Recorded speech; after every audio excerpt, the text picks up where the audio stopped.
बीरबल और बहुरूपी भिखारी। एक रोज दरबार में एक भिखारी आया। उसका रूप रंग इतना विचित्र था कि हर कोई देखता ही रह गया। वो आधे सिर पर साधु की जटाएं और आधे पर मुंडन किए था। एक आंख में काजल और दूसरी में चूना, एक पैर में जूती और दूसरे में लकड़ी का खड़ाव, और सबसे ऊपर वो अपने गले में मिर्च, लहसुन और नींबू की माला पहने हुए था। उसने आते ही गाना शुरू कर दिया। राजा अकबर, सुनिए मेरी बात, न देखी होगी ऐसी सौगात। एक रहस्य लाया हूं साथ, सुलझे तो मिले सो खजाने की बात। पूरे दरबार में हंसी की लहर दौड़ गई, पर अकबर की आंखें चमक उठीं। उन्होंने तुरंत उसे रुकने का इशारा किया और कहा, कौन हो तुम और ये क्या ढकोसला है? भिखारी बोला, जहां पनाह, मैं कोई मामूली भिखारी नहीं हूं।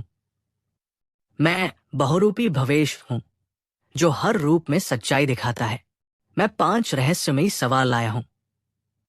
जो इन्हें सुलझाएगा उसके लिए छुपा है अनमोल खजाना। अकबर ने उत्सुक होकर कहा, और अगर कोई न सुलझा पाए तो फिर आप सब मेरे बनाए जाल में उलझ जाएंगे। किसी को भी हंसी नहीं आएगी, उल्टे दरबार में उथल पुथल मच जाएगी। बीरबल मुस्कराए, तो फिर खेल शुरू हो जाए। भवेश बोला, पहला सवाल सुनिए। ऐसी कौन सी चीज है जो जितनी बढ़ती है उतनी ही घटती है? दरबार में खामोशी छा गई। हर कोई सोच में पड़ गया। दरबारी सोचने लगे, उम्र, सांस, समय। बीरबल ने मुस्कुराकर कहा, यह है साया। जितना दिन बढ़ता है साया छोटा होता जाता है, और जैसे जैसे शाम ढलती है फिर बढ़ता है, पर अंततः मिट जाता है। भवेश चौंक पड़ा। हूं, ठीक है, चलिए एक खेल खत्म, दूसरा चालू। दूसरी पहेली, ऐसी कौन सी चीज है जिसे जितना खाली करें वो उतनी ही भरती जाती है? इस बार तो बीरबल ने तुरंत जवाब दिया, गड्ढा।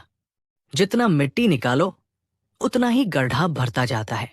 भवेश के चेहरे पर चिंता की लकीरें उभरने लगी। वो अब सीधा बैठ गया। तीसरी पहेली आई, ऐसा कौन है जो सबको अपना समझता है पर कोई उसका नहीं होता? अब दरबारियों के चेहरे उतरने लगे। सब एक दूसरे का चेहरा ताकने लगे। बीरबल ने धीरे से कहा, सपना। सपना सबको अपनाता है, राजा हो या रंक, लेकिन किसी का नहीं होता। अकबर मुस्कराए। भवेश अब बेचैन हो गया। उसका स्वांग धीरे धीरे उतरने लगा। चौथी पहेली, ऐसी कौन सी चीज है जो खरीदी भी जाती है, बेची भी, पर असल में किसी की नहीं होती? बीरबल थोड़ी देर चुप रहे, फिर बोले, समय। लोग कहते हैं समय खरीद लिया, समय बेचा, पर किसी के पास नहीं टिकता। अब भवेश गुस्से में आ गया। उसने कहा, अंतिम पहेली है सबसे कठिन। अगर इसका जवाब दे दिया तो मैं तुम्हें वो दिखाऊंगा जो किसी ने न देखा। भवेश बोला, एक दरबार में बैठा है एक भिखारी, उसके रूप में छुपी है एक चालाकी भारी। अगर बता दो मेरा असली नाम तो स्वीकारू हार और करूं सलाम। अब सभी चौंक पड़े। अकबर की नजरें गंभीर हो गई। उन्होंने बीरबल की ओर देखा। बीरबल थोड़ी देर खामोश रहे, फिर पास जाकर भवेश की आंखों में देखा और बोले, तुम भवेश नहीं हो, तुम तो राजपुर का राजकुमार बहादुर सिंह हो, जो 7 साल पहले युद्ध में लापता हुआ था और जिसके चेहरे पर आधा चिन्ह था, जो अब भी तुम्हारे गाल पर है। पूरे दरबार में सनसनी फैल गई। भवेश, अब बहादुर सिंह, जमीन पर गिर पड़ा और रोते हुए बोला, बीरबल, आपने पहचान कैसे लिया? 7 साल से मैं अपनी पहचान छुपाकर भेष बदल बदल कर जी रहा था। बीरबल मुस्कराए। तुमने 5 पहेलियां दी, जिनमें से 4 में ज्ञान छुपा था, पर 5वीं में दर्द। तुम्हारी आंखों की नमी ने मुझे सब बता दिया। अकबर आगे बढ़े और बोले, राजकुमार बहादुर सिंह, तुम्हें मुगल सल्तनत का सम्मान मिलेगा, पर पहले बताओ ये सब किया क्यों? बहादुर सिंह ने कहा, जहां पनाह, मेरे राज्य में मेरे सौतेले चाचा ने सत्ता हथिया ली थी। मैं किसी से भी लड़ नहीं सकता था, सो सोचा कि एक दिन दिल्ली दरबार में आकर बुद्धि और भेष बदलकर अपनी पहचान पुख्ता करूंगा। आज मेरा विश्वास पूरा हुआ। बीरबल बोले, तो ये बहुरूपिया खेल तुम्हारा तरीका था जनता तक पहुंचने का, ताकि अगर अकबर दरबार तुम्हें स्वीकारे तो तुम्हारा हक भी मान्य हो जाए। अकबर ने कहा, तुम्हारी बुद्धि और धैर्य सराहनीय है। बीरबल ने तुम्हारी सच्चाई साबित की है। तुम अपने राज्य लौटो, हम तुम्हें राजकीय सहायता देंगे। दरबार में तालियां गूंज उठीं। बाद में बीरबल ने अकेले में अकबर से कहा, जहांपनाह, मुझे शक है कि ये केवल राजकुमार की पहचान की लड़ाई नहीं थी।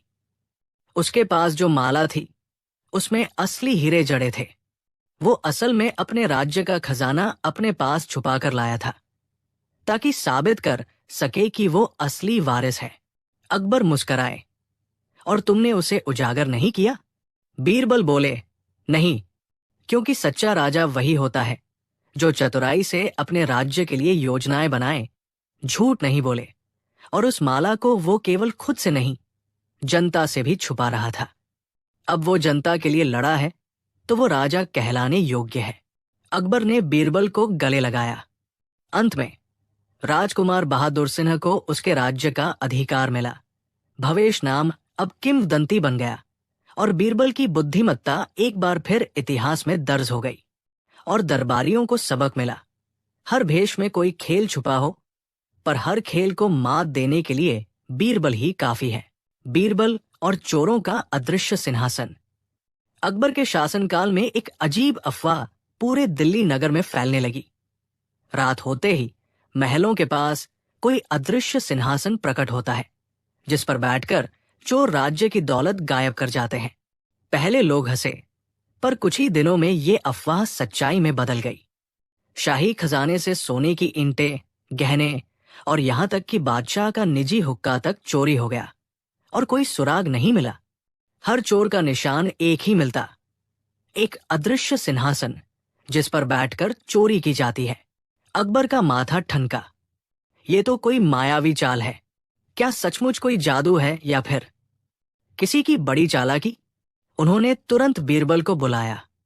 अकबर बोले, बीरबल, ये कोई मामूली चोरी नहीं, बल्कि हमारे शासन की इज्जत का सवाल है। चोर अदृश्य सिंहासन पर बैठता है, क्या ये जादू है? बीरबल मुस्कराया, जहांपनाह, ये जादू नहीं, शायद दिमाग का कमाल है।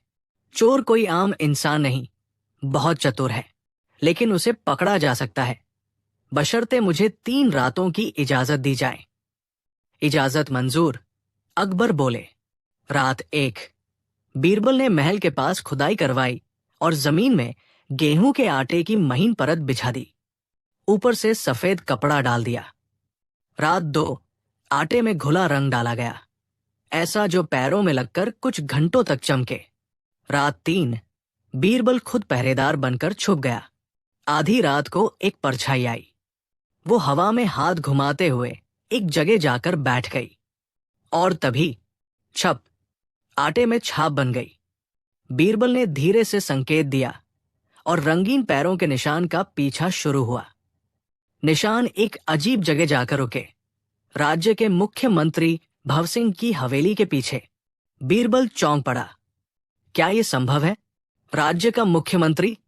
बीरबल ने अगले दिन दरबार में चुपचाप एक योजना बनाई। कल रात राज्य में बड़ा भोज होगा। सभी दरबारी और मंत्री उसमें शामिल होंगे, पर एक नियम होगा, हर कोई अपने जूतों को महल के बाहर छोड़कर आएगा। सभी तैयार हो गए। भोज की रात बीरबल ने चुपके से सभी जूतों के तलवे चेक किए, और तभी उसे देखे भवसिंह के जूतों के नीचे हल्के लाल रंग के धब्बे। अब बीरबल को पूरा यकीन हो गया। बीरबल ने अकबर को बताया, जहांपनाह, भवसिंह ने ही अदृश्य सिंहासन की अफवाह फैलाई है, ताकि लोग जादू में उलझे रहें और वो आसानी से चोरी कर सके।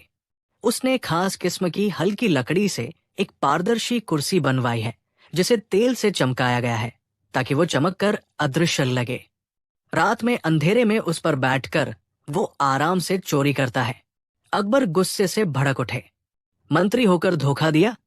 बीरबल बोले, जहांपनाह, बस कल एक अंतिम चाल की इजाजत दीजिए, जिससे हम जनता के सामने उसका पर्दाफाश कर सकें। अगले दिन बीरबल ने ऐलान करवाया, दरबार में एक महान जादूगर आया है जो अदृश्य वस्तुएं प्रकट कर सकता है। भीड़ उमड़ पड़ी। बीच में बीरबल ने कहा, हम अब आपको वही अदृश्य सिंहासन दिखाएंगे जिस पर बैठकर चोर ने चोरी की। वो सभी को लेकर महल के पिछवाड़े ले गए। वहां जमीन पर उसी तरह तेल डाला गया था जैसे भवसिंह के सिंहासन में इस्तेमाल होता था। बीरबल ने जोर से पुकारा, अदृश्य सिंहासन प्रकट हो जाओ। और तभी दो आदमी एक पारदर्शी लकड़ी की कुर्सी लेकर आए जिसे चमकाकर रखा गया और सचमुच वो अदृश्य लग रही थी। सब हैरान। बीरबल ने कहा, इस पर सिर्फ वही बैठ सकता है जो चोर है, क्योंकि कुर्सी चोर को पहचानती है। और जब उन्होंने मंत्री भवसिंह से बैठने को कहा, वो हिचकिचाया। बीरबल बोले, डरो मत, अगर तुम निर्दोष हो तो कुर्सी तुम्हें कुछ नहीं करेगी। भवसिंह जैसे ही बैठा, बीरबल ने संकेत दिया और सिंहासन की एक टांग पहले से ढीली की गई थी। वो गिर पड़ा।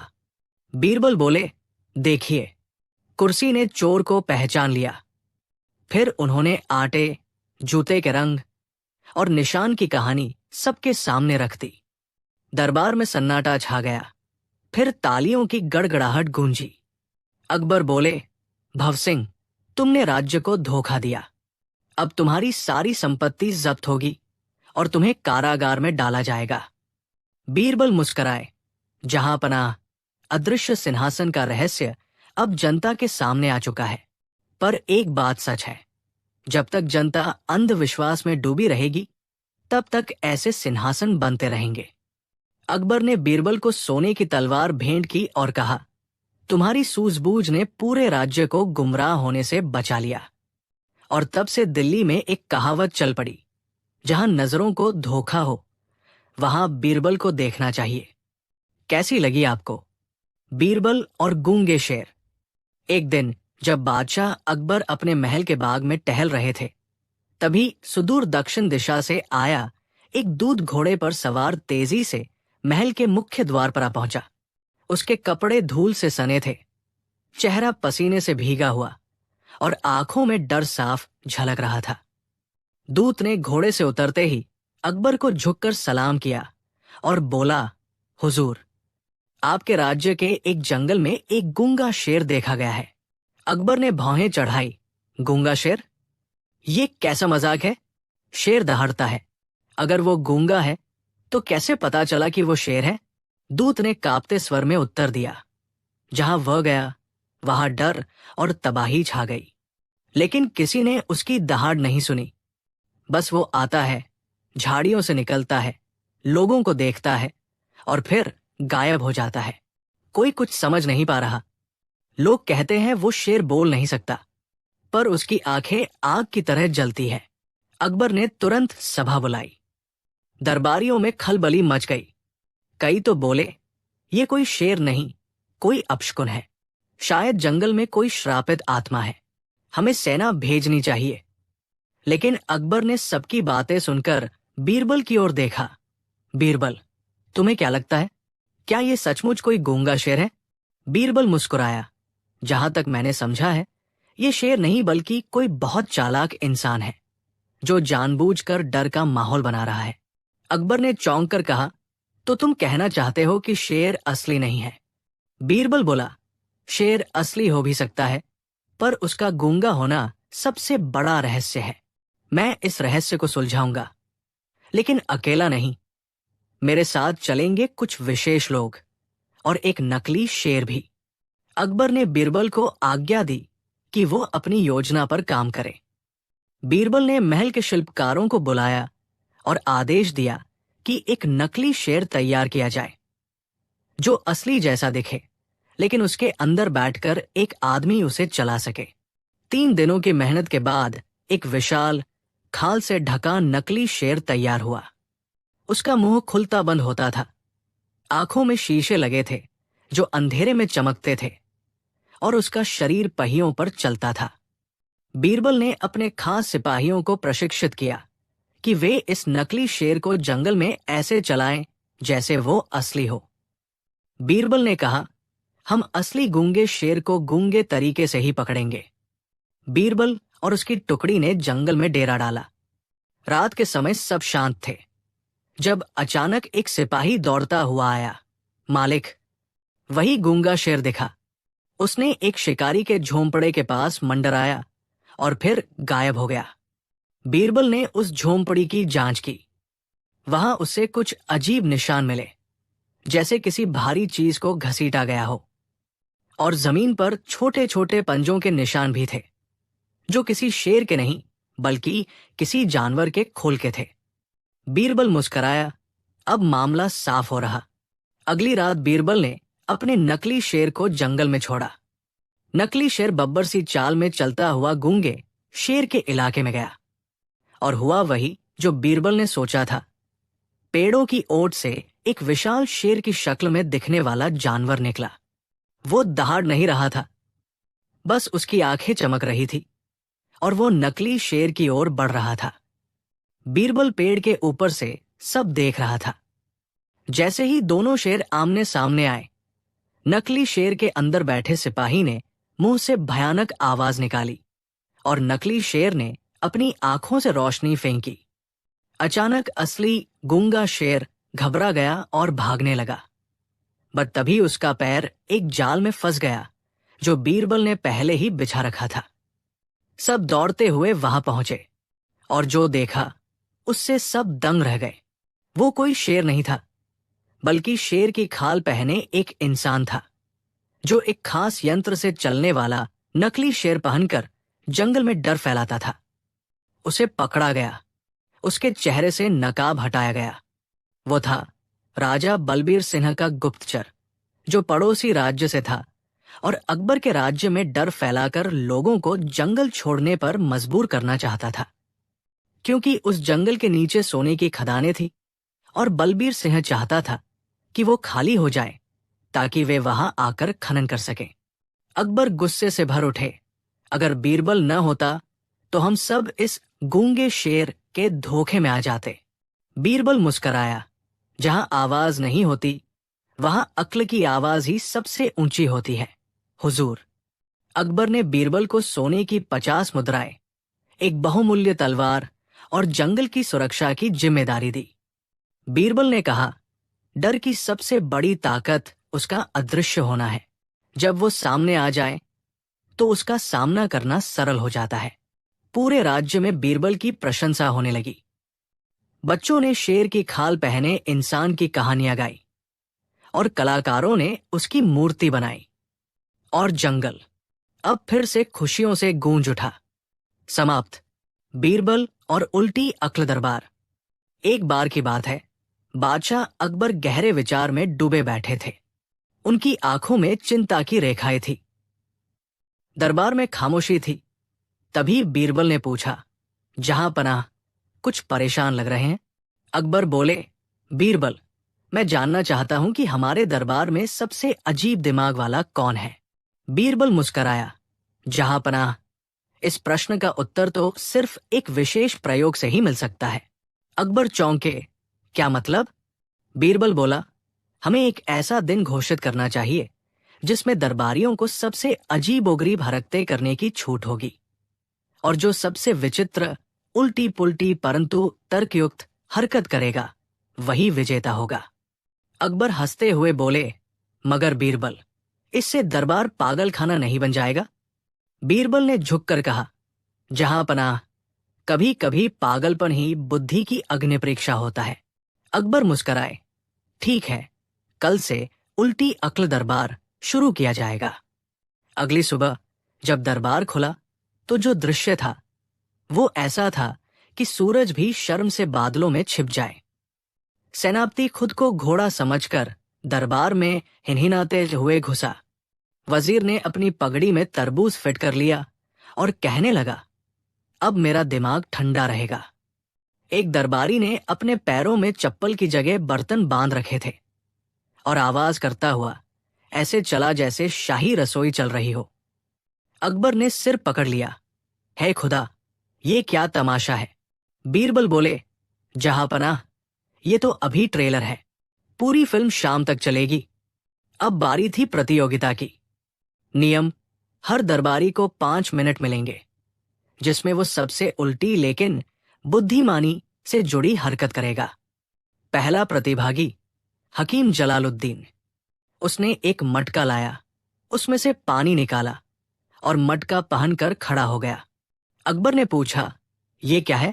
वो बोला, जहांपनाह, आजकल सब कहते हैं ज्ञान का घड़ा फूटा। मैंने सोचा फूटे हुए घड़े में ही बैठ जाओ, शायद ज्ञान अंदर आ जाए। दरबार हंसी से गूंज उठा। दूसरा प्रतिभागी मंत्री रत्नदास। वो एक बड़े कटोरे में दूध भरकर उसमें पैर डालकर बैठ गया। बोला, जहांपनाह, ये है ठंडी सोच की गंगोत्री। तीसरा प्रतिभागी कवि नंदलाल। उसने अपने कान में मिर्ची डाल ली और नाक में रुई। अकबर चौंक उठे, ये क्या किया तुमने? कवि बोला, जहांपनाह, ताकि ना आलोचना सुनूं ना प्रशंसा सूंघूं, बस मौन कवि बनूं। अब सबकी निगाहें बीरबल पर थी। बीरबल चुपचाप गया, एक मुर्गा और एक आईना लेकर आया। फिर उसने अपने कपड़े उतारे, लेकिन अंदर से पूरा जोकर जैसा अजीब पोशाक पहना था। सब हैरान। बीरबल मुर्गे को आईने के सामने बैठाकर उससे कहने लगा, अबे ओ मुर्गे, क्या तू ही है जो सुबह सुबह शोर मचाता है? देख, ये तेरा असली चेहरा है। तू किसी की नींद चुराता है, तू अपराधी है। अकबर ने सिर पकड़ लिया। बीरबल, अब तू भी पागल हो गया? बीरबल बोला, जहांपनाह, मैं उन लोगों से बात कर रहा हूं जो बिना कारण दूसरों की जिंदगी में शोर मचाते हैं। मुर्गा तो प्रतीक है और ये आईना आत्ममंथन का जरिया है। सबसे अजीब वो होता है जो बुद्धिमानी के नाम पर रोज दूसरों की नींद उड़ाता है। दरबार में सन्नाटा छा गया। फिर जोरदार ठहाका। अकबर ने कहा, बीरबल, ये प्रतियोगिता तो कमाल की रही, लेकिन मुझे अब भी नहीं समझ आ रहा कि विजेता कौन है। बीरबल मुस्कराया, जहांपनाह, विजेता तो वो है जिसने सबसे अधिक तर्क और विचित्रता को मिलाया, और मेरी राय में वो है सेनापति जो खुद को घोड़ा समझ रहा था। अकबर चौंके, क्यों? बीरबल बोला, जहांपनाह, उसने सबसे पहले ही हमारी बुद्धि परीक्षण की प्रतियोगिता को गंभीरता से लिया। उसने अपने पूरे शरीर को रोल में ढाल लिया। कोई आंशिक हरकत नहीं, पूरा अभिनय। यही तो अजीब अक्ल है। अकबर हंसते हंसते लोटपोट हो गए। सेनापति को सम्मानित किया गया। अगले दिन दरबार में अकबर अपने सिर पर कद्दू लेकर आए। सब दंग। बीरबल ने पूछा, जहांपनाह, ये क्या हरकत है? अकबर बोले, कल तुम सबने अजीब हरकतें की, आज मेरी बारी है। अब बताओ, मैं विजेता क्यों नहीं हूं? बीरबल हंस पड़ा, जहांपनाह, आप सबसे बड़े विजेता हैं, क्योंकि आपने साबित किया कि एक शासक अगर अपनी गरिमा में थोड़ा मजाक भी शामिल करे तो वो जनता का दिल जीत सकता है। समापन, जब उल्टी अक्ल बन गई सीधी बात। इस अजीब प्रतियोगिता के बाद पूरा राज्य हंसी ठाकों से भर गया। चारों तरफ लोग कहने लगे, अजीब हरकतें भी तब तक मजेदार होती हैं जब उनमें बीरबल की बुद्धि छुपी हो। और तभी से हर साल अकबर के दरबार में उल्टी अक्ल दिवस मनाया जाने लगा, जिसमें कोई भी व्यक्ति बिना डरे अपने भीतर के जोकर को आजाद कर सकता था, जब तक उसमें समझदारी की चाशनी हो। बीरबल और मसालों का महासंग्राम। एक दिन सुबह सुबह सम्राट अकबर दरबार में आए तो बड़े नाराज थे। बीरबल, उन्होंने गरजते हुए आवाज लगाई। बीरबल ने सिर झुकाकर कहा, हुक्म जहांपनाह। अकबर बोले, आज सुबह मैंने जो परांठा खाया उसमें स्वाद ही नहीं था। नमक ज्यादा, मिर्च कम और घी तो जैसे कहीं खो गया हो। क्या यही है मेरी शाही रसोई की औकात? बीरबल मुस्कराया, जहांपनाह, शायद रसोइया बीमार हो या मसाले रूठ गए हों। अकबर बोले, मसाले रूठे नहीं, लगता है राजमहल में घुसपैठ हो गई है। जो भी जिम्मेदार है उसे ढूंढकर मेरे सामने पेश करो। और हाँ, इस हफ्ते शाही भोज में इतना जबरदस्त स्वाद चाहिए कि पूरे आगरा में चर्चा हो जाए। बीरबल बोला, आदेश का पालन होगा जहां पनाह, लेकिन इजाजत हो तो मैं एक चटपटी तरकीब आजमाना चाहता हूं। अकबर की आंखें चमकी। अगर उससे स्वाद लौट आए तो तुम पर चटनी की नदियां बहा दूंगा। बीरबल रात के समय अकेले ही शाही रसोई में पहुंचे। उन्होंने देखा कि वहां मसाले अपने अपने मर्तबानों में रखे थे। हल्दी, मिर्च, धनिया, सौंफ, जायफल, लौंग, दालचीनी। तभी बीरबल ने देखा एक संदिग्ध मर्तबान। उसमें मसाले की जगह खाली कागज और चुटकुले रखे थे। बीरबल ने फौरन समझ लिया, कोई रसोई का इस्तेमाल शाही जायके के बजाय दरबारी साजिशों के लिए कर रहा है। सुबह होते ही बीरबल ने 5 दरबारियों को गुप्त रूप से तलब किया। हकीम जलालुद्दीन, वजीर रत्नदास, कवि नंदलाल, सेनापति सलीम खां और मुंहफट मिर्चीलाल। उन्होंने सबके सामने एक थाली रखी जिसमें थी 6 तरह की चटनियां, मीठी, तीखी, खट्टी, कसैली, झन्नाटेदार और झगड़ालू। बीरबल बोला, जिसकी पसंद की चटनी से ये साजिश सुलझेगी वही है असली मसाला चोर। हर दरबारी ने चटनी चखी। हकीम जलालुद्दीन ने मीठी चटनी चखी और कहा, यह तो जैसे शायरी की मिठास है। वजीर रत्नदास ने खट्टी चटनी चखी और मुंह बना लिया, लगता है बीरबल ने मेरे लिए नींबू उगाया है। कवि नंदलाल ने कसैली चटनी चखी और कहने लगे, अरे वाह, जैसे पत्नी की डांट, कसैलापन मगर प्रेम भरा। सेनापति सलीम खां ने झन्नाटेदार चटनी चखी और खड़े खड़े ही नाचने लगे। मिर्चीलाल ने झगड़ालू चटनी चखी और चिल्लाने लगे, बीरबल, ये चटनी है अजहर। बीरबल मुस्कराए। उन्होंने चुपचाप झगड़ालू चटनी का मर्तबान उठाया और उसमें से एक लिफाफा निकाला जिसमें लिखा था, हम चटनी के बहाने मसालों में अफरात फरी फैलाएंगे और शाही रसों का स्वाद खत्म कर देंगे। हस्ताक्षर मिर्चीलाल। दरबार में सन्नाटा। अकबर गरजे, मिर्चीलाल, ये क्या किया तूने? मिर्चीलाल हड़बड़ा गया, जहां पनाह, मैं सिर्फ ये साबित करना चाहता था कि अगर शाही मसाले मेरे कब्जे में हो तो मैं भी बीरबल बन सकता हूं। बीरबल बोले, लेकिन आप सिर्फ तीखेपन के भरोसे दरबार नहीं चला सकते, जैसे सिर्फ मिर्च से स्वाद नहीं आता। अब अकबर ने ऐलान किया, 7 दिन बाद महल में एक स्वाद महासंग्राम होगा। उसमें बीरबल बनाम मिर्चीलाल की टीम आमने सामने होंगी। जो भी सबसे चटपटा, मजेदार और संतुलित भोजन बनाएगा वही विजेता होगा। बीरबल ने अपनी टीम में चुना हलवाई गुलाब सिंह, बूढ़ी रसोइया दादी सत्तीबाई और मसाले वाला नानकदास। मिर्चीलाल ने चुना 5 नवयुवक जो सिर्फ तीखी मिर्च खाना जानते थे और एक कवि जिसने कभी खाना नहीं बनाया, सिर्फ खाया था। 7वें दिन शाही दरबार सुगंधों से भर गया। बीरबल की थाली, झटपट मिर्च मोढ़ी, हल्दी की खट्टी कढ़ी, लौंग इलायची पनीर, गुलाब सौंफ की बर्फी।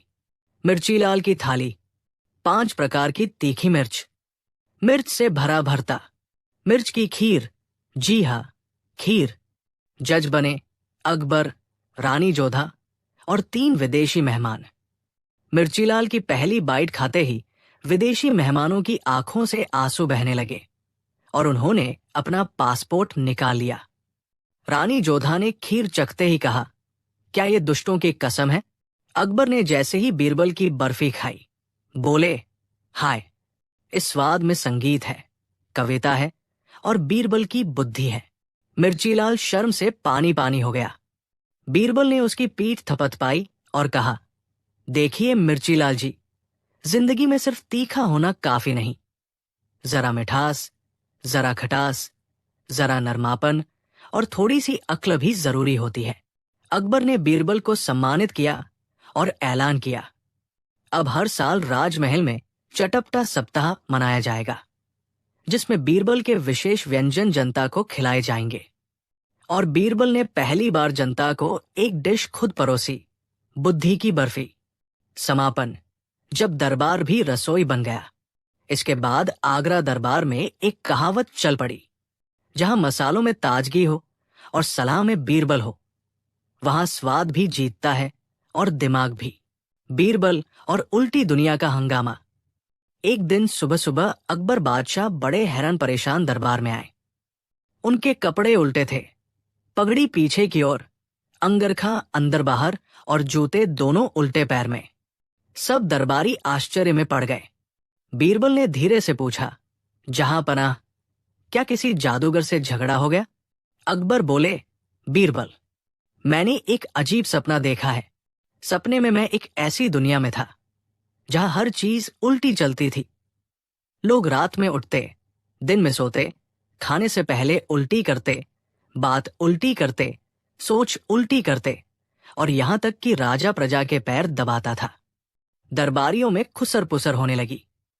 एक दरबारी फुसफुसाया, कहीं बादशाह को गर्मी तो नहीं लग गई? अकबर बोले, मैं चाहता हूं कि पूरे हफ्ते के लिए हमारे महल में उल्टी दुनिया बनाई जाए। सब कुछ उल्टा चलेगा।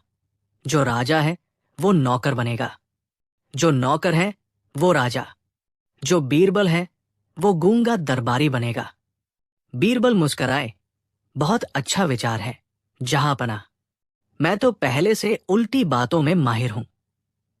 अकबर ने घोषणा की, कल से महल में सब कुछ उल्टा चलेगा और यह देखना होगा कि कौन सबसे अच्छे से उल्टी दुनिया को निभा पाता है। अगले दिन सूरज उगते ही महल में हाहाकार मच गया। सेनापति खड़ाऊ पहनकर दरबार में आया और तलवार की जगह झाड़ू लेकर खड़ा था। राजवैद्य ने दवाइयों की जगह मिठाई बांटनी शुरू कर दी। बावर्ची ने परांठों की जगह मिट्टी की टिक्की परोसी। उल्टी दुनिया में ये स्वास्थ्यवर्धक है। और सबसे मजेदार, बीरबल बना एक गूंगा दरबारी जो सिर्फ आंखें मटकाता था और उंगलियों से इशारे करता था। अकबर अब बने थे महराज गुलाम अली, जो सबके पैर दबाते और खुद खाना नहीं खाते, बस दूसरों को देख देख कर भूख मिटाते। दरबारी तो मजे में थे। एक बोला, अब अगर यही उल्टी दुनिया रही तो अगला हुक्म होगा कि हम बीरबल को ही सजा दें। बीरबल ने इशारों से कहा, सुन लो, अब बोलने वालों की शामत आई। तीसरे दिन से गड़बड़ी शुरू हो गई। बावर्ची ने उल्टा सोचते हुए शाही खीर में नमक डाल दिया।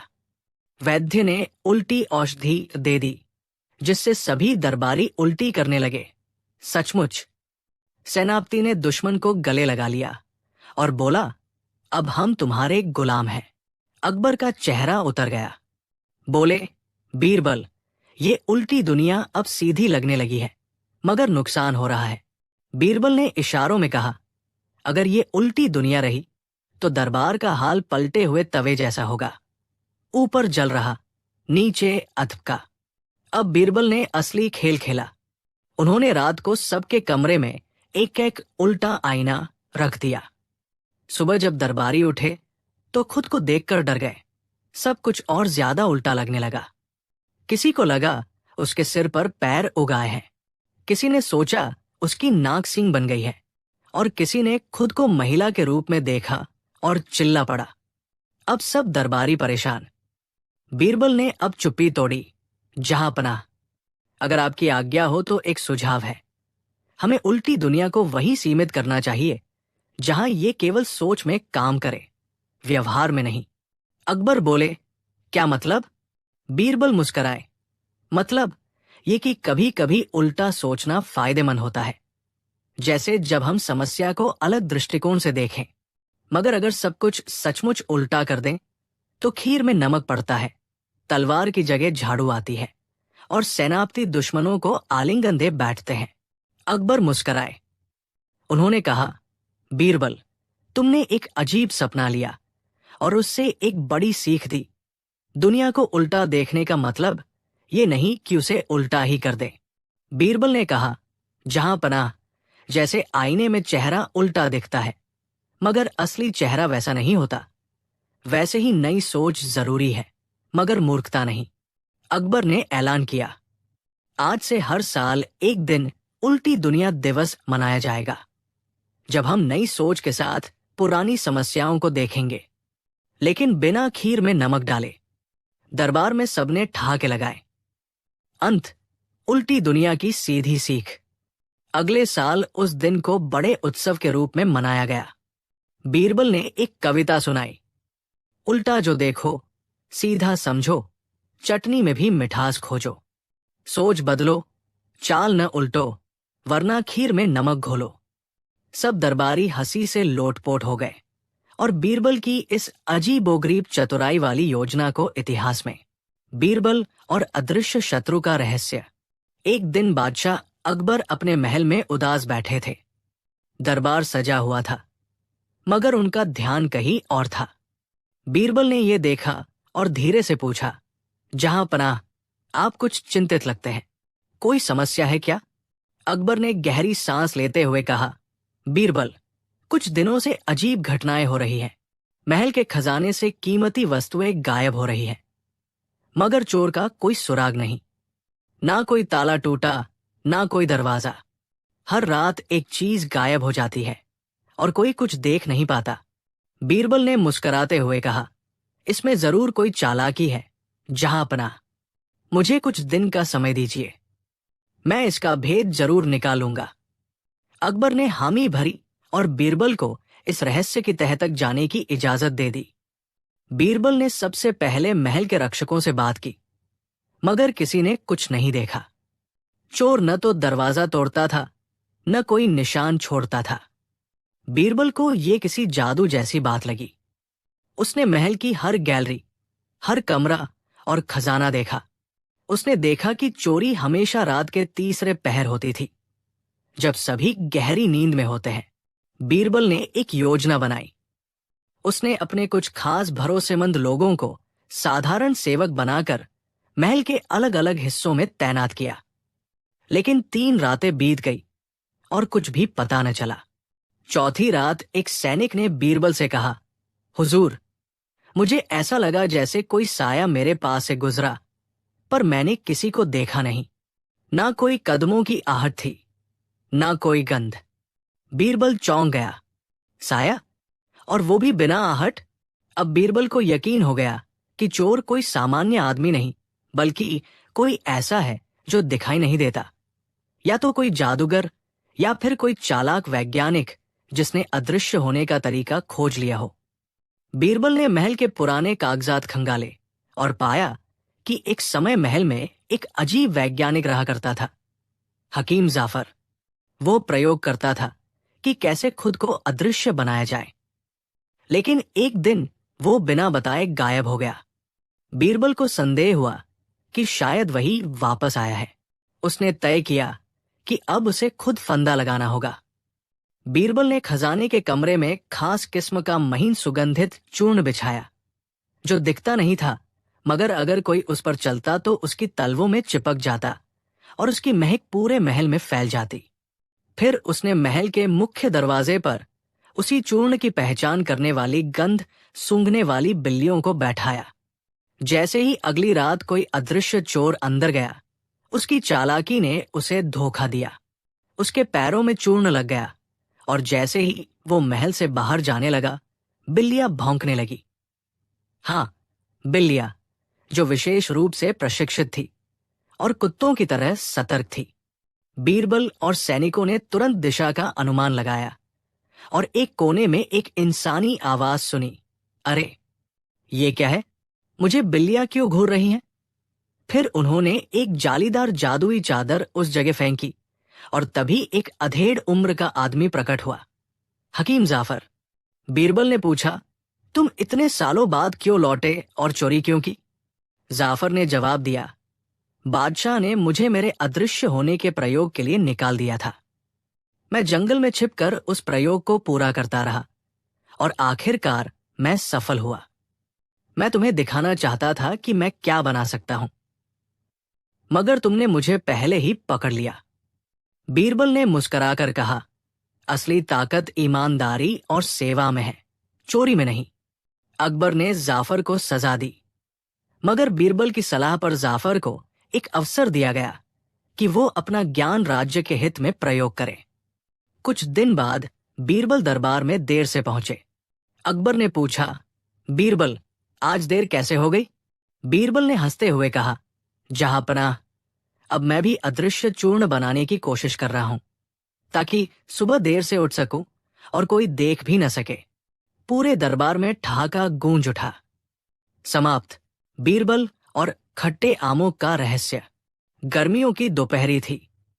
फलों के राजा आम का मौसम अपने पूरे शबाब पर था। हर ओर से आमों की खुशबू फैल रही थी। एक दिन अकबर दरबार में बैठे आम खा रहे थे, खासतौर पर दासी अमीना के हाथ से छांटे गए दशहरी आम जो लखनऊ से मंगवाए गए थे। अकबर आम का टुकड़ा मुंह में रखते ही बोले, वाह, ये तो जन्नत का फल लगता है।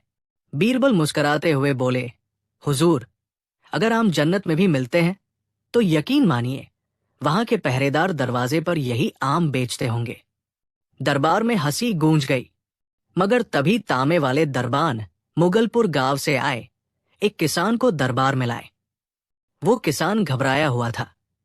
उसने सलाम किया और कहा, हुजूर, मेरी गुजारिश है कि हमारी बस्ती को कोई खौफनाक बीमारी लगी है। हमारे गांव के आम खट्टे हो गए हैं, इतने खट्टे कि खाने से जी मिचलाने लगे। पहले हमारे आम सारे जहां में मशहूर थे। अकबर को बात गंभीर लगी।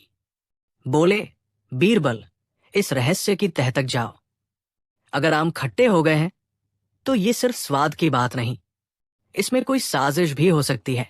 बीरबल ने मुस्कुराते हुए सिर झुकाया, जो हुक्म जहां अपना। बीरबल साधारण किसान के भेष में मुगलपुर पहुंचे। गांव हरा भरा था, लेकिन आम के बागानों में सन्नाटा था। उन्होंने एक बाग में जाकर पेड़ से आम तोड़ा और काटकर चखा। इतना खट्टा कि मुंह सिकुड़ जाए। बीरबल ने गांव वालों से बात की, भाई, ये आम इतने खट्टे कैसे हो गए? एक बूढ़ा बोला, साहब, 2 महीने पहले बाग के कुएं में अजीब सी गंध आने लगी, उसके बाद सारे आम खट्टे हो गए। बीरबल ने कुएं का निरीक्षण किया। वहां कुछ चमकती चीजें थी। उन्होंने बाल्टी डलवाकर निकाला। नीचे से चमकते शीशे, कुछ लाल पत्थर और एक चाकू निकला। बीरबल की आंखें चमक उठीं। ये तो मामला पेचीदा है।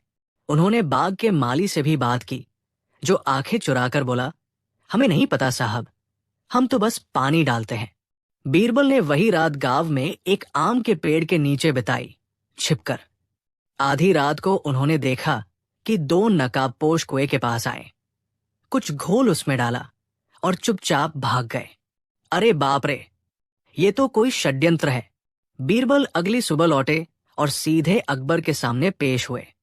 हुजूर, मामला आम का नहीं, बाग की जड़ का है, और जड़ कुएं में है। कुछ लोग गांव के आमों को बदनाम करने के लिए रात में कुएं में तेजाब जैसा कोई रसायन डाल रहे हैं, जिससे जमीन की मिठास खटाई में बदल गई है। फल भी खट्टे हो गए। अकबर चौंके, मगर ऐसा करेगा कौन? बीरबल बोले, मैंने तहकीकात की और पता चला कि बगल के गांव फिरोजाबाद के कुछ व्यापारियों ने ये चाल चली है। वे चाहते हैं कि मुगलपुर के आम बदनाम हो जाए, ताकि उनके आम बाजार में बिके। अकबर क्रोधित हो गए। बीरबल, क्या हमारे फौजी तैयार हैं? बीरबल मुस्कुराए, हुजूर, तलवार से नहीं, हम इस लड़ाई को चुटकी और नमक से जीतेंगे। भाग 4, चटपटा बदला, बीरबल स्टाइल। बीरबल ने अगली योजना बनाई। उन्होंने दरबार में एक नकली आम का प्रतियोगिता आयोजन किया। खट्टे आम प्रतियोगिता। पूरे हिंदुस्तान से खट्टे आम मंगवाए गए। आम काटे गए, चखे गए और लोगों ने अपनी राय दी। फिर मुगलपुर के खट्टे आम लाए गए और सबका मुंह बिगड़ गया। बीरबल बोले, ये है हमारे विजेता सबसे खट्टे आम, और अब इन्हें हम खटाई, चटनी और अचार बनाने वालों को देंगे, और इनसे बनेगा शाही खट्टा आम अचार, जो सिर्फ मुगलपुर का होगा। दरबार में हंसी गूंज उठी। बीरबल ने दिल्ली के बाजारों में मुगलपुर के खट्टे आमों से बना शाही खट्टा आम अचार बिकवाया। देखते ही देखते वो इतना लोकप्रिय हो गया कि लोग कहने लगे, खट्टा है मगर स्वाद में बादशाह है। फिरोजाबाद के व्यापारी शर्म से पानी पानी हो गए और खुद आकर अकबर से माफी मांगी। अकबर बोले, तुम्हारी सजा यह है कि अगले 10 सालों तक तुम मुगलपुर के खट्टे आम ही खरीदोगे, वही जो तुमने बर्बाद करने चाहे थे। बीरबल ने गांव के कुएं की सफाई करवाई, उसमें शुद्ध पानी भरवाया, मिट्टी की जांच करवाई और खास किस्म की जैविक खाद डलवाई।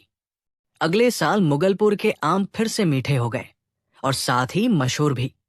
अब दो कारणों से, एक तो स्वाद के लिए और दूसरा बीरबल के अचार के लिए। बीरबल को अकबर ने खट्टा मीठा मंत्री की उपाधि दी। दरबार में फिर आम खाए जा रहे थे। अकबर बोले, बीरबल, तुम्हारी चतुराई ने खट्टे आमों को भी स्वादिष्ट बना दिया। बीरबल मुस्कराए, जहां पनाह, जो आम पेड़ पर न पके उसे चटनी में बदल देना चाहिए। समाप्त। कहानी बीरबल और अलसी लोगों का नगर। एक दिन की बात है। अकबर का दरबार अपने पूरे शबाब पर था। हर ओर सजे धजे अमीरों, फौजदारों और विद्वानों की भीड़ थी। अचानक एक अजीबोगरीब व्यक्ति दरबार में दाखिल हुआ। उसने फटे पुराने कपड़े पहन रखे थे। एक हाथ में लंबा तकिया था और दूसरे हाथ में बांसुरी। वो अकबर के सामने जाकर बोला, जहांपनाह, मैं आलसपुर का राजदूत हूं। हमारे नगर को एक समस्या है, बहुत बड़ी। हमें आपकी मदद चाहिए। अकबर ने चौंक कर पूछा, आलसपुर? ये कौन सी जगह है? बीरबल मुस्कराया, हुजूर, लगता है कोई मनोरंजक किस्सा शुरू होने वाला है। अकबर ने सिर हिलाया, बोलो, तुम्हारे नगर में क्या समस्या है? वो बोला, हमारा नगर बहुत ही आलसी लोगों से भरा है। कोई काम नहीं करता। परसों तो एक आदमी अपने घर की छत से गिर पड़ा और जमीन पर गिरने की बजाय हवा में ही लटक गया, क्योंकि नीचे गिरने की भी फुर्सत नहीं मिली। दरबार हंसी से गूंज उठा। वो व्यक्ति बोला, हम चाहते हैं कि बीरबल हमारे नगर आकर हमारी समस्या हल करे। अकबर बोले, बीरबल, जाओ, आलसी लोगों का नगर भी देख लो और कुछ सुधार कराओ। बीरबल बोले, जहां आलसी लोग हैं वहां कुछ न कुछ मजा जरूर होगा। भाग दो आलसपुर की यात्रा। बीरबल अपने दो सेवकों के साथ निकले। एक खच्चर पर सवारी करते हुए वे 3 दिन बाद आलसपुर पहुंचे। आलसपुर सचमुच अनोखा था। वहां के लोग सड़क पर ऐसे लेटे हुए थे जैसे धूप सेकने आए हों। लेकिन सच तो ये था कि वे उठने में आलस कर रहे थे। दुकानों पर बोर्ड लगे थे, अगर कुछ खरीदना है तो खुद उठा लो। दाम पूछने से पहले चाय बना लेना। हम अभी सो रहे हैं पर चीजें वही रखी हैं। बीरबल को हंसी भी आई, हैरानी भी। वे गांव के चौक पर पहुंचे, जहां एक बूढ़ा टांग पर टांग चढ़ाए बैठा था। बीरबल ने पूछा, यहां सरपंच कौन है? बूढ़े ने बिना आंखें खोले जवाब दिया, मैं हूं, लेकिन उठूंगा नहीं। अरे मगर बात करनी है तो झुक जाओ, मेरा मुंह जमीन की तरफ है। बीरबल ने सोचा, यहां की बीमारी गहरी है।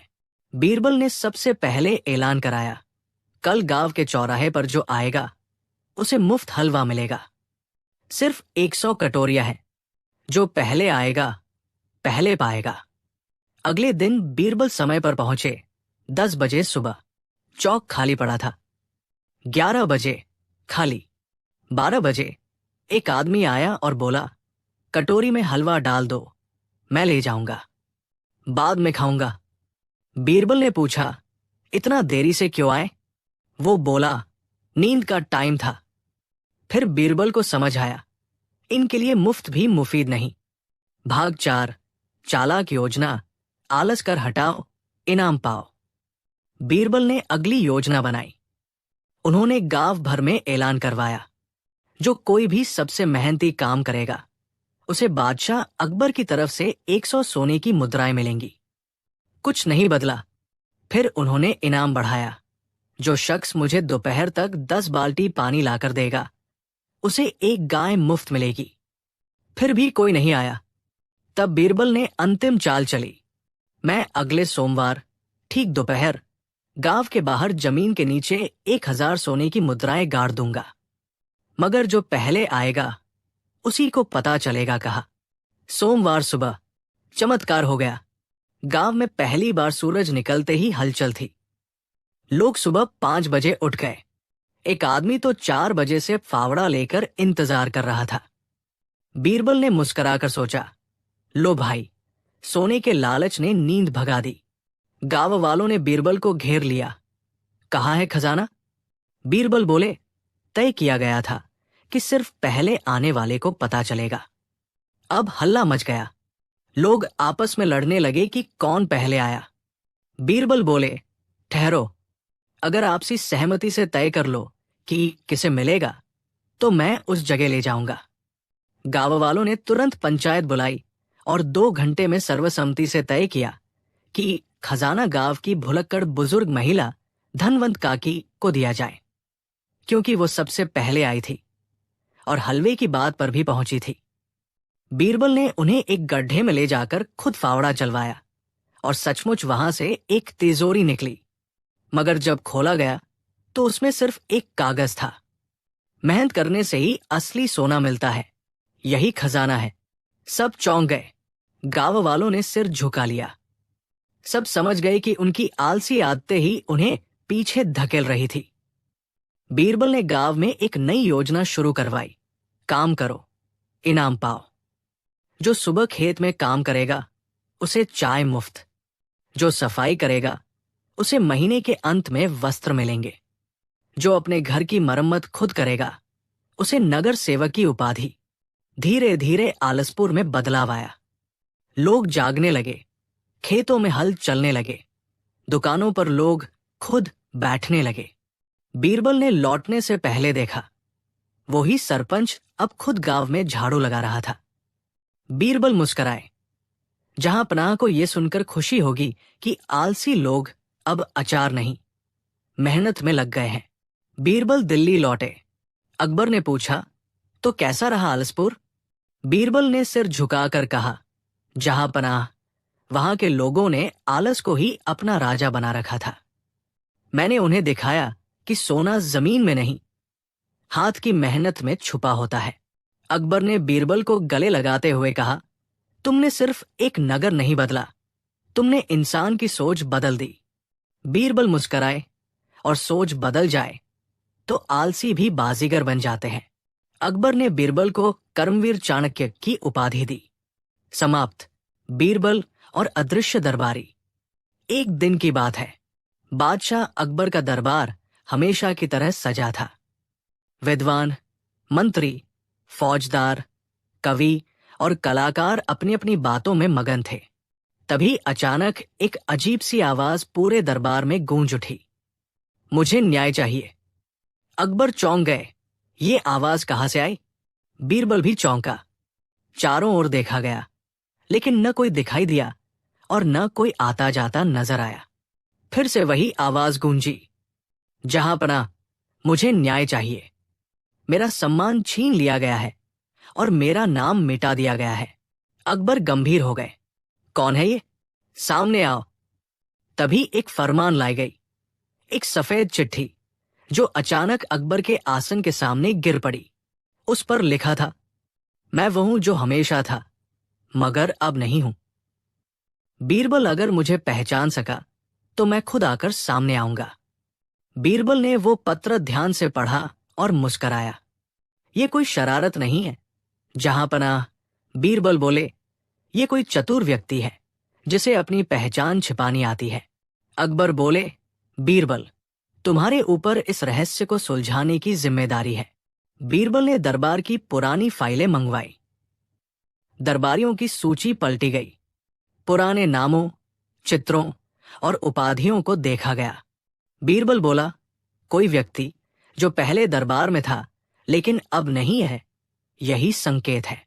वो कोई ऐसा दरबारी हो सकता है जिसकी कोई उपाधि छीन ली गई हो। बीरबल ने अगला ऐलान किया, अगर वो गुमनाम दरबारी इस शुक्रवार तक खुद सामने नहीं आया तो हम उसे भूल मान लेंगे और उसका नाम इतिहास से मिटा देंगे। शुक्रवार आया और फिर वही आवाज गूंजी, मैं तैयार हूं सामने आने के लिए, पर एक शर्त है। अकबर ने पूछा, क्या शर्त? बीरबल को 3 दिन के भीतर यह साबित करना होगा कि वो सबसे चतुर है। अगर वो हार गया तो मैं खुद दरबार में हाजिर हो जाऊंगा और कहूंगा कि बीरबल मेरी बराबरी नहीं कर सकता। अकबर हंस पड़े, बीरबल, क्या तुम इस चुनौती को स्वीकारते हो? बीरबल मुस्कुराए, बिल्कुल, जहां पनाह, मैं तैयार हूं उस अदृश्य दरबारी के हर खेल का जवाब देने। पहला दिन। एक और पत्र मिला। पहला सवाल, एक ऐसी चीज बताओ जो सबके पास है लेकिन फिर भी कोई उसका मालिक नहीं। बीरबल ने जवाब दिया, नाम हर किसी का होता है मगर कोई उसका मालिक नहीं होता। कोई अपना नाम खुद तय नहीं करता। तुरंत जवाब आया, ठीक है, पहला चरण पार। दूसरा दिन। फिर पत्र आया, एक ऐसा पेड़ बताओ जिसमें पत्तियां नहीं होती लेकिन फल सबसे मीठे होते हैं। बीरबल बोले, वंशवृक्ष, उसमें पत्तियां नहीं होती लेकिन पीढ़ियों का फल उसमें होता है जो सबसे कीमती होता है। एक बार फिर जवाब आया, ठीक, तुम अभी तक जीते हो। तीसरा दिन। अब आई सबसे विचित्र चुनौती।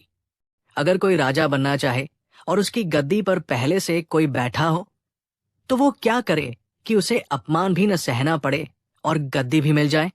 बीरबल मुस्कराया, उसे उस गद्दी को इतना बड़ा बना देना चाहिए कि दोनों राजा उसमें समा जाए। तब न अपमान होगा न लड़ाई। अब की बार थोड़ी देर खामोशी रही। फिर अंत में पत्र आया, बीरबल, तुम जीत गए, अब मैं सामने आऊंगा। अगले दिन एक व्यक्ति दरबार में दाखिल हुआ। वो चुप था मगर हाथ में वही सफेद चिट्ठी थी। अकबर बोले, कौन हो तुम? उसने एक पुरानी दरबारी अंगूठी अकबर को दी। अकबर चौंक गए।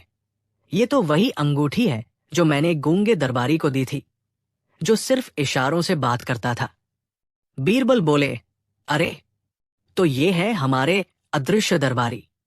ये बोलते नहीं थे, इसलिए धीरे धीरे इनकी मौजूदगी को नजरअंदाज कर दिया गया और अब इन्होंने खुद को साबित करने के लिए ये चाल चली। गूंगा दरबारी झुका और एक पर्चा आगे बढ़ाया। मैं चाहता था कि दरबार में मेरी पहचान बनी रहे। मुझे भूल गए थे लेकिन बीरबल ने फिर से मुझे जिंदा कर दिया। मैं फिर से दरबार में आना चाहता हूं, इज्जत के साथ। अकबर बोले, तुम्हें फिर से दरबार में वही स्थान मिलेगा और इस बार तुम्हारी चुप्पी को सबसे ऊंचा दर्जा मिलेगा। पर कहानी यही खत्म नहीं हुई। दरबार के एक जलनखोर मंत्री, नाम था खुरमल, बीरबल की इस लगातार जीत से चिढ़ गया था। उसने सोचा, अगर बीरबल को कोई चुप करा सकता है तो वो है गूंगा दरबारी। उसने गूंगे दरबारी से दोस्ती बढ़ाई, उसकी सेवा की और फिर उससे कहा, देखो, तुमने बीरबल की मदद से अपनी पहचान वापस पाई है, मगर अगर तुम बीरबल से ऊपर बनना चाहते हो तो तुम्हें उसका मुकाबला करना होगा। गूंगा दरबारी थोड़े समय के लिए सोच में पड़ गया। अगले ही दिन दरबार में फिर से चिट्ठी आई, इस बार बीरबल को चुनौती देने के लिए। अकबर चौंक गए। अब ये गूंगा दरबारी ही बीरबल को चुनौती दे रहा है। अकबर ने घोषणा की, कल दरबार में विशेष मुकाबला होगा। बीरबल बनाम गूंगा दरबारी, जो बिना बोले बात समझा दे और दूसरों को समझा दे वही जीतेगा। मुकाबले के दिन पूरा दरबार भरा हुआ था। गूंगा दरबारी ने पहला इशारा किया। उसने एक उंगली हवा में उठाई। बीरबल मुस्कराया। उसने 2 उंगलियां उठाई। गूंगे ने मुट्ठी बंद की। बीरबल ने हथेली फैलाई। गूंगा हैरान हो गया, पर फिर उसने अपनी आंखों को ढका। बीरबल ने अपनी आंखें खोलकर ऊपर आसमान की ओर इशारा किया। अकबर बोले, अब बताओ, क्या समझाया गया? बीरबल बोले, जब उसने एक उंगली उठाई तो मतलब था, सच सिर्फ एक होता है। मैंने 2 उंगलियां दिखाई, पर उसे देखने वाले 2 लोग उसे अलग अलग देख सकते हैं। उसने मुट्ठी बंद की। कभी कभी सच छुपा होता है।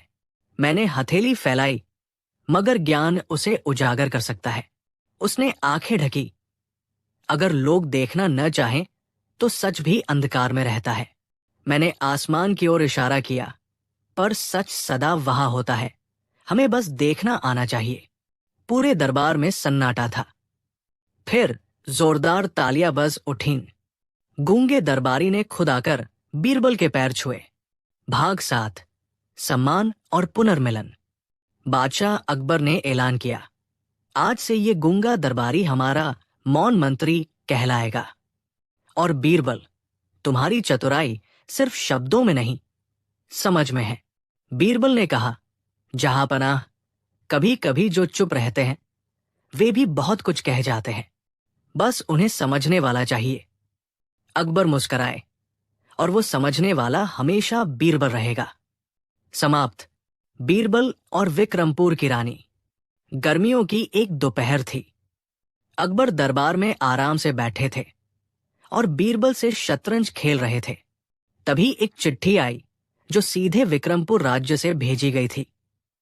एक ऐसा राज्य जो अकबर के राज्य के उत्तर में था और अपनी रहस्यमयी रानी के लिए जाना जाता था। चिट्ठी कुछ यूं थी। मुगल सम्राट को विक्रमपुर की रानी का अभिवादन। हमारे राज्य में एक उत्सव हो रहा है जिसमें हम भारत के सबसे बुद्धिमान दरबारी को आमंत्रित करते हैं, ये देखने के लिए कि क्या वो हमारी शर्तों पर खरा उतर सकता है। यदि वो जीत गया तो विक्रमपुर उसे सर्वोच्च सम्मान देगा, अगर हार गया तो उसका नाम इतिहास से मिटा दिया जाएगा। क्या आप तैयार हैं? बादशाह अकबर मुस्कुराए और बोले, बीरबल, ये तो तुम्हारे लिए सुनहरा मौका है।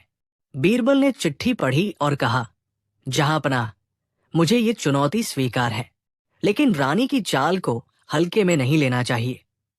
बीरबल अपने 2 सेवकों और एक कागजी नक्शे के साथ विक्रमपुर की ओर रवाना हो गए। वहां पहुंचते ही उन्होंने देखा कि पूरा राज्य रंग बिरंगा सजा है, लेकिन चारों ओर कुछ अजीब सी रहस्यमयी चुप्पी थी। न कोई जोर से बोलता, न कोई हंसता। राजमहल में एक दरबान ने कहा, रानी साहिबा ने कहा है।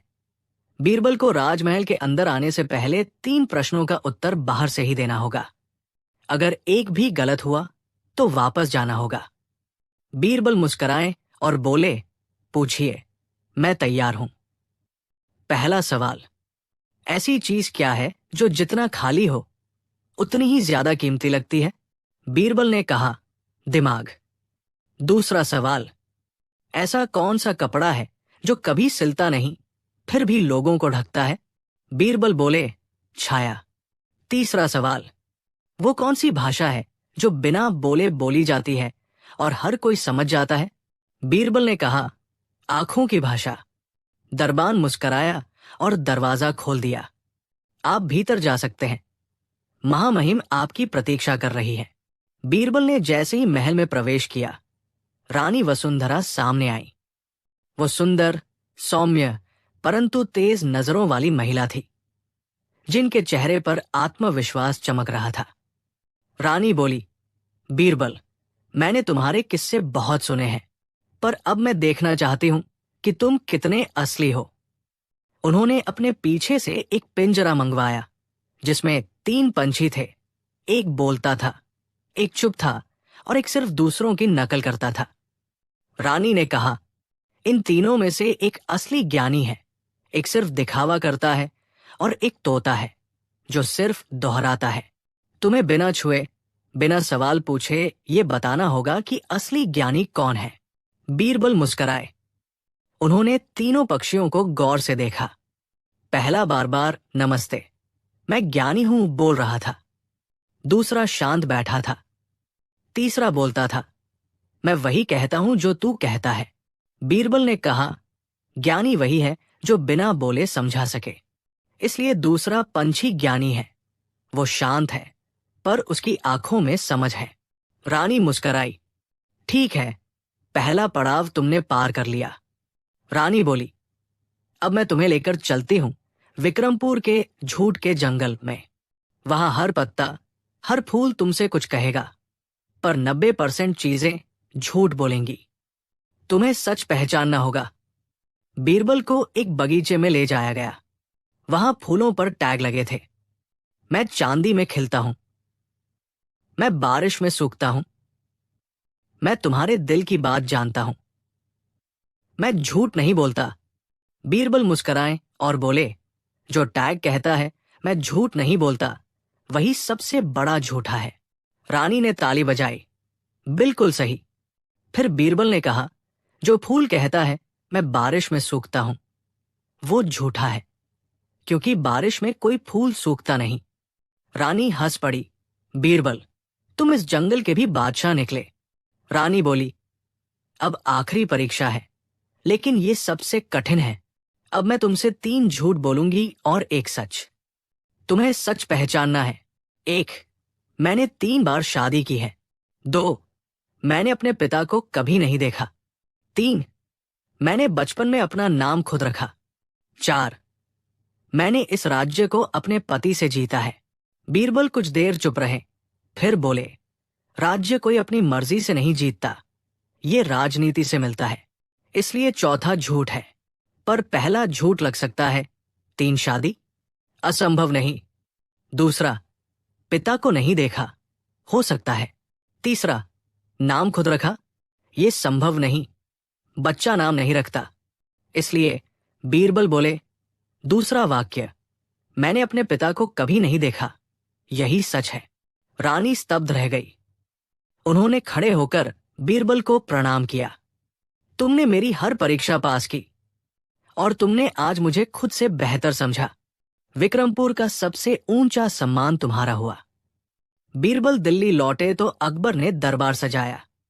पूरी राजधानी में ऐलान हुआ। बीरबल न केवल मुगल दरबार के, बल्कि विक्रमपुर जैसे चतुर राज्य में भी बुद्धिमत्ता का झंडा गाड़ आए हैं।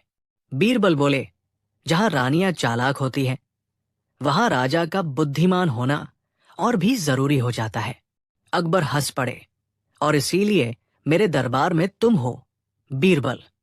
समाप्त। बीरबल और 7 विदेशों की गुत्थी।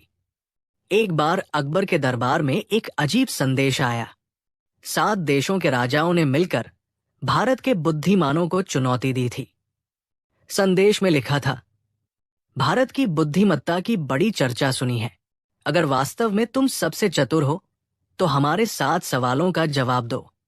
हर सवाल एक देश की बुद्धि का प्रतीक है। अगर तुम हार गए तो भारत को हमारी अधीनता स्वीकारनी होगी। पूरा दरबार सकते में था। अकबर ने बीरबल की ओर देखा। बीरबल मुस्कराया, महाराज, जब चुनौती बुद्धि की हो तो भारत कभी नहीं झुकता। अकबर ने कहा, तो क्या तुम 7 देशों का सामना करोगे, बीरबल? बीरबल ने झुककर कहा, भारत की बुद्धि 7 नहीं, 70 देशों को जवाब दे सकती है। पहला देश, चीन की पहेली। चीन के प्रतिनिधि ने पहली चुनौती रखी। हमारे पास एक घंटा है जो कभी टंकार नहीं करता, एक दरवाजा जो कभी खुलता नहीं, और एक पंखा जो कभी हिलता नहीं। बताओ, ये क्या है? पूरा दरबार चुप। बीरबल मुस्कराया और बोला, ये एक चित्र है जिसमें घंटा, दरवाजा और पंखा बना है, पर वो न आवाज करता है, न खुलता है, न हिलता है। केवल बुद्धि से देखा जा सकता है। चीन का दूत निरुत्तर हो गया। दूसरा देश, मिस्र की माया। मिस्र का दूत आया। उसके हाथ में एक सोने की छड़ी थी। इस छड़ी की लंबाई बिना काटे या तोड़े, बिना हाथ लगाए, बिना किसी औजार के छोटा करो। बीरबल ने छड़ी की ओर देखा, फिर बगल में रेत से एक बड़ी रेखा खींच दी। अब ये छड़ी छोटी दिख रही है क्योंकि दूसरी रेखा बड़ी है। दूत चकित रह गया। बिना काटे छोटा करने की ये मिस्र भी कल्पना न कर सका था। तीसरा देश, यूनान का तर्क। यूनानी दूत आया और बोला, हमारे पास 3 बक्से हैं। एक में सोना है, दूसरे में चांदी, तीसरे में कुछ नहीं। बक्सों पर यह लिखा है, पहला, सोना यही है। दूसरा, यहां कुछ नहीं। तीसरा, चांदी यही है। पर हमने एक बात और बताई, सिर्फ एक कथन सही है। बताओ, सोना किसमें है? बीरबल मुस्कराया। वो बोला, तीसरा कथन सही हो नहीं सकता, क्योंकि तब बाकी दोनों गलत होने चाहिए। पर दूसरा गलत होगा तो उसमें कुछ होना चाहिए। पहला सही नहीं हो सकता, क्योंकि तब बाकी दोनों गलत होने चाहिए। पर दूसरा फिर गलत होगा, यानी कुछ होगा, जबकि लिखा है कुछ नहीं। केवल दूसरा कथन सही हो सकता है, यानी उसमें कुछ नहीं। तो सोना है पहले या तीसरे में। अब पहला कथन अगर गलत है तो उसमें सोना नहीं, यानी तीसरे में सोना है। यूनानी दूत ने बक्सा खोला, तीसरे में सोना था। दरबार तालियों से गूंज उठा। चौथा देश, इंग्लैंड की चालाकी। इंग्लैंड का दूत बोला, तुम्हें 2 जूतियां दी जाएंगी, एक दाएं पैर की, एक बाएं की, पर वे 2 अलग अलग संदूकों में होंगी, और एक संदूक झूठ बोलता है, दूसरा सच। संदूक 1, जूतियां यहां जोड़ी में है। संदूक 2, जूतियां यहां जोड़ी में नहीं है, एक ही संदूक खोल सकते हो। किसे खोलोगे? बीरबल बोला, मैं संदूक 2 खोलूंगा। क्यों? दूत ने पूछा। बीरबल बोला, अगर संदूक 2 का कथन सच है तो उसमें जोड़ी नहीं है, यानी संदूक 1 में जोड़ी होनी चाहिए, लेकिन तब उसका कथन भी सही होगा, जो कि नहीं हो सकता। इसलिए संदूक 2 का कथन झूठा है, मतलब उसमें जोड़ी है, यानी मैं वही खोलूंगा। दूत ने संदूक 2 खोला, दोनों जूतियां मिली। 5वां देश, अरब की गुत्थी। अरब का दूत ऊंटों के साथ आया और बोला, 3 भाइयों को एक पिता ने 17 ऊंट दिए, बड़े को आधे, मंझले को 1/3 और छोटे को 1/9 हिस्सा, बिना ऊंट काटे बांटो। बीरबल ने कहा, ठहरिए। उसने अपना एक ऊंट जोड़कर कुल 18 कर दिए। अब आधा 9, 1/3 6, 1/9 2, कुल 17 ऊंट। मेरा ऊंट वापस ले गया। दूत बोला, ये तो करिश्मा है। 6ठा देश, तुर्की का झूठ सच। तुर्की के दूत ने कहा, हमारे 3 मंत्री हैं, एक हमेशा सच बोलता है, दूसरा हमेशा झूठ, तीसरा कभी सच कभी झूठ। तीनों से एक ही सवाल पूछा, क्या तुम सच बोलते हो? पहले ने कहा, हाँ। दूसरे ने कहा, नहीं। तीसरे ने कहा, हाँ। बताओ कौन क्या है? बीरबल बोला, पहला। अगर हाँ कहा और वो झूठा होता तो वो सच बोलता, विरोधाभास, यानी पहला सच बोलता है। दूसरा, नहीं कहा और वो झूठा है तो नहीं झूठ है, यानी वो सच नहीं बोलता, ठीक है। तीसरा, हाँ कहा पर वो कभी सच कभी झूठ बोलता है, तो ये कथन सही हो भी सकता है, झूठा भी। तो पहला सच बोलने वाला, दूसरा झूठा, तीसरा मिला जुला है। दूत ने सिर झुका दिया। 7वां देश, अफ्रीका का रहस्य। अफ्रीकी दूत बोला, हमारे देश में एक पेड़ है, वो दिन में बौना होता है, रात में ऊंचा। उसका फल दिन में पत्थर जैसा, रात में रसदार। बताओ, ये कैसा पेड़ है? बीरबल मुस्कराया, ये पेड़ नहीं, इंसान की कल्पना है, जो दिन में मेहनत से झुकता है और रात को अपने ख्वाबों में ऊंचाई पर पहुंचता है। उसका फल, संघर्ष, दिन में कठोर होता है, रात में आत्मा को तृप्त करता है। पूरा दरबार मंत्रमुग्ध रह गया। समापन। 7 देश झुके भारत के आगे। 7 देशों ने बीरबल को विश्व विद्वान की उपाधि दी। बीरबल ने कहा, भारत की बुद्धि किसी की विरोधी नहीं, ये तो समरसता का प्रतीक है, पर जब बात भारत के सम्मान की हो तो ये सप्त समुद्र पार तक उत्तर देने को तैयार है। अकबर ने बीरबल को गले लगाया, तुम केवल मेरे मंत्री नहीं, भारत की आत्मा हो। समाप्त। कहानी का नाम, बीरबल और गधा शास्त्र। एक बार बादशाह अकबर ने दरबार में एक सवाल उछाल दिया, बीरबल, सबसे मूर्ख जीव कौन है? दरबार में कुछ बोले उल्लू, कुछ बोले बंदर, किसी ने तो मंत्री तक का नाम ले लिया, लेकिन बीरबल चुप था। अकबर ने पूछा, तुम क्यों चुप हो? बीरबल मुस्कराया, हुजूर, इस प्रश्न का उत्तर देने से पहले मुझे एक प्रयोग करना होगा, और एक गधा चाहिए। पूरा दरबार हंसी से लोटपोट हो गया। गधा? बीरबल बोला, हम महाराज, एक गधा, लेकिन ऐसा गधा जो कभी झूठ ना बोले। पहला भाग, गधा शास्त्र की शुरुआत। अकबर ने आदेश दिया, पूरे राज्य से सबसे सीधा सच्चा गधा ढूंढा जाए। 3 दिनों बाद एक गधा लाया गया, नाम रखा गया धूंगड़ू। बीरबल ने उसकी पीठ सहलाई और बोला, अब देखो ये क्या कर सकता है। बीरबल ने धूंगड़ू के सामने कुछ घास डाली और कहा, धूंगड़ू, अगर ये आदमी चोर है तो खा लेना, अगर नहीं तो मुंह फेर लेना। अब दरबार में एक एक करके संदेहास्पद दरबारियों को लाया गया। धूंगड़ू कभी खाता, कभी मुंह फेर लेता, बीरबल बोला, महाराज, ये गधा झूठ पहचान सकता है। बादशाह बोले, गधा और झूठ को पहचान ले, क्या तुम मजाक कर रहे हो? बीरबल बोला, नहीं हुजूर, ये गधा इंसानों से बेहतर है, क्योंकि ये लालच नहीं जानता। दूसरा भाग, राजमहल की रहस्यमयी चोरी। उसी रात महल से एक बहुमूल्य हीरा चोरी हो गया। अकबर नाराज हुए, दरबारियों से पूछा, किसी ने कुछ नहीं देखा? बीरबल ने कहा, महाराज, धूंगड़ू को ले आइए। धूंगड़ू आया। बीरबल ने सबको एक कमरे में बुलाया और कहा, इस गधे की पूंछ पकड़ो और कहो, मैं निर्दोष हूं। अगर तुमने झूठ बोला होगा तो गधे की पूंछ रंगीन हो जाएगी। सब दरबारी डरते डरते अंदर गए और बाहर आए। बीरबल ने देखा, सबके हाथ साफ थे सिवाय एक के। उस आदमी के हाथों में काला रंग लगा था। गधा तो सामान्य था, लेकिन उस आदमी ने पूंछ छुई ही नहीं, क्योंकि उसे डर था कि रंग लग जाएगा, यानी वही दोषी है। पूरे दरबार में सन्नाटा छा गया।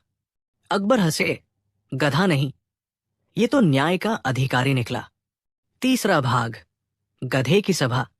अब बीरबल ने एक घोषणा की, कल एक विशेष सभा होगी जहां सभी गधों को आमंत्रित किया जाएगा। दरबारियों को लगा बीरबल पागल हो गया है। अगले दिन पूरे नगर से 12 गधे लाए गए। हर गधे की पीठ पर एक नाम चिपकाया गया। मूर्खता, लालच, झूठ, घमंड, मक्खनबाजी, चोरी, झगड़ा, साजिश, कपट, अहंकार, सपोलापन, दरबारी चमचागिरी। बीरबल ने जनता को आमंत्रित किया, जो दरबारी जैसा है उस गधे से खुद को पहचान ले। ये दरबारियों के लिए सीधा व्यंग्य था। कुछ हंसे, कुछ नाराज हुए, लेकिन अकबर हंसते हंसते लोटपोट। बीरबल, ये तो गधा शास्त्र की नई परंपरा हो गई। चौथा भाग, गधे की अदालत। एक दिन बादशाह ने मजाक में पूछा, अगर कभी मैं गलती करूं तो क्या तुम मुझे भी किसी गधे से जोड़ सकते हो? बीरबल मुस्कराया, अगर आप गलती करें तो आपको धैर्य नाम के गधे से जोड़ूंगा, क्योंकि केवल वही गधा है जो अपने मालिक की मार भी खामोशी से सहता है। बादशाह हंस पड़े, ये तो सबसे शालीन जवाब है। अब बीरबल ने हर गुण और अवगुण को गधों के जरिए समझाना शुरू किया। गधा एक प्रतीक बन गया, किसी के झूठ, किसी के लालच, किसी की सच्चाई का आईना। पांचवा भाग, गधे की कूटनीति। बीरबल ने अब एक प्रयोग और शुरू किया। हर सप्ताह एक दरबारी को गधे की देखरेख की जिम्मेदारी दी जाती। कोई कहता, इसने लात मार दी। कोई कहता, ये मेरी बात नहीं सुनता। कोई कहता, गधा गधा ही रहेगा। बीरबल ने सबके बयान दरबार में पढ़े और फिर बोला, जिसे गधा समझ नहीं सका वो दरबारी कैसे समझेगा जनता को? अकबर ने सिर हिलाया, तुम्हारी बातें बहुत गहरी होती जा रही है बीरबल। छठा भाग, गधे का विद्रोह। अब कहानी में एक मोड़ आया। धूंगड़ू गधा महल से भाग गया। पूरे शहर में अफवाह उड़ गई, राजा का गधा भाग गया। कुछ ने चुटकुले बनाए, शायद उसे मंत्री बना दिया जाएगा। कहीं चुनाव लड़ने तो नहीं गया, गधा अब दरबारी से अच्छा है। अकबर चिढ़ गए।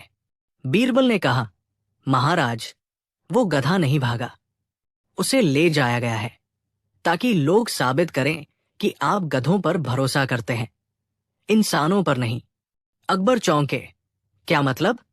बीरबल बोला, आपकी कुछ नीतियां कड़वी थीं, कुछ दरबारी असंतुष्ट थे, और उन्होंने इस बात को मजाक बनाकर पेश किया कि अब गधा ही राजा का सलाहकार है। सातवां भाग, गधे की वापसी और गलतफहमी का पटाक्षेप। बीरबल ने 2 दिनों में धूंगड़ू को ढूंढ निकाला।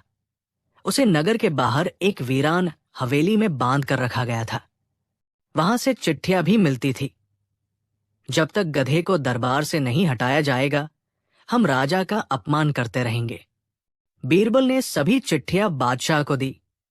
अब अकबर को समझ आया, गधा केवल प्रतीक था, समस्या तो मानवगधों से थी, यानी वे जो सत्ता में होकर भी हरकते गधों जैसी करते हैं। अंतिम भाग, गधा शास्त्र का सम्मान।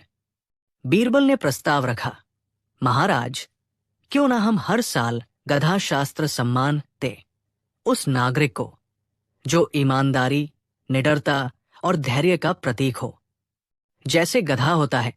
अकबर हंसे, और उस पुरस्कार का नाम क्या होगा? बीरबल बोला, श्रेष्ठ गधा सम्मान। दरबार फिर हंसी से गूंज उठा। अकबर ने बीरबल को गले लगा लिया। तुम्हारी बुद्धि के आगे तो सारे मंत्री, मुशी, गधे सब नतमस्तक हो जाते हैं। समापन। धूंगड़ू अब दरबार का हिस्सा बन चुका था। हर नई योजना पर सबसे पहले उसकी पीठ थपथपाई जाती। कभी कोई गलती करता तो अकबर मुस्कुराते हुए कहते, बीरबल, अब इसका इलाज बताओ। इंसानों के लिए तुम्हारा गधा शास्त्र क्या कहता है? बीरबल कहता, गधा सीधा चलता है, इंसान टेढ़ा चलता है। जो गधा जैसा ईमानदार हो